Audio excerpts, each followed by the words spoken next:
कांदलझर धरमाल जीवा रास्ता पुरापाड़ी चारि छकरे बाइक को पिटिला बोलोर जड़े गुरुतर आहत।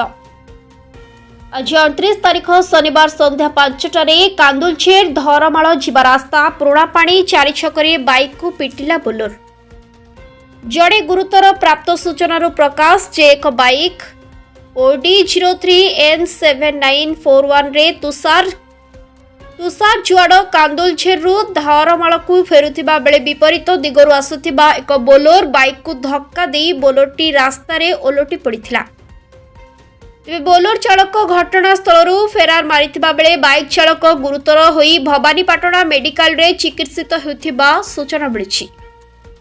घटनास्थल रे केंगा पुलिस पहुंची तदंत जारी रखिछि।